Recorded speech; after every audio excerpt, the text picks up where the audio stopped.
Je m'appelle Serge Gambarelli, donc je suis responsable de la plateforme LUMA dans le CIMES, qui est une unité mixte de recherche, qui est sise à Grenoble.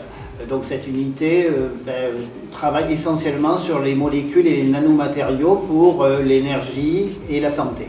Donc il y a des phénomènes de type photovoltaïque, photocatalyse qui sont étudiés dans cette unité.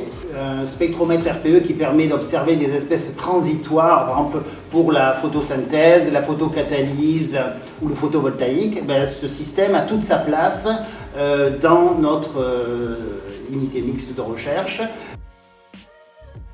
Bonjour, donc moi je suis Vincent Morel, je suis responsable de l'accueil des utilisateurs sur la plateforme RPE du CIMES pour l'infrastructure de recherche InfraAnalytics et aussi maintenant pour le PEPR LUMA. Pour irradier un échantillon, nous avons un laser nanoseconde, un YAG, avec un OPO. Donc la lumière générée par le laser et l'OPO passe ensuite dans la fibre optique, qui est ici, et va arriver dans l'échantillon. Donc cet échantillon, nous allons pouvoir tremper la fibre optique dedans et pouvoir l'irradier en direct à l'intérieur de la cavité. Donc là ici, l'échantillon on le voit plus précisément, donc on va l'irradier dans le bleu. Ici on a mis un faisceau continu pour mieux le voir à 455. C'est un échantillon, un dérivé de fluorénone, donc c'est un composé qui est utilisé par notre collègue et synthétisé par notre collègue Renaud de Madrid au CIMES pour faire des matériaux organiques actifs pour le photovoltaïque. Et il nous a demandé d'étudier ces états excités par RPE.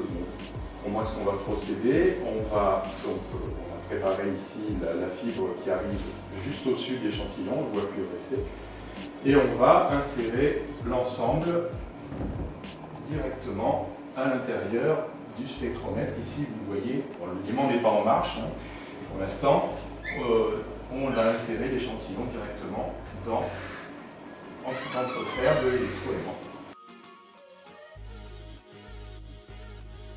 Donc, après l'introduction de l'échantillon dans la cavité micro-ondes, une expérience typique, ça va être d'envoyer des impulsions laser. Et ces impulsions laser, par exemple, ça va être en fonction du champ magnétique. Et ici, on va avoir un signal RPE, donc résolu en temps, d'un état excité. Donc cet état excité, il dure quelques microsecondes et on a réussi à le mesurer juste après une centaine de nanosecondes après l'irradiation laser.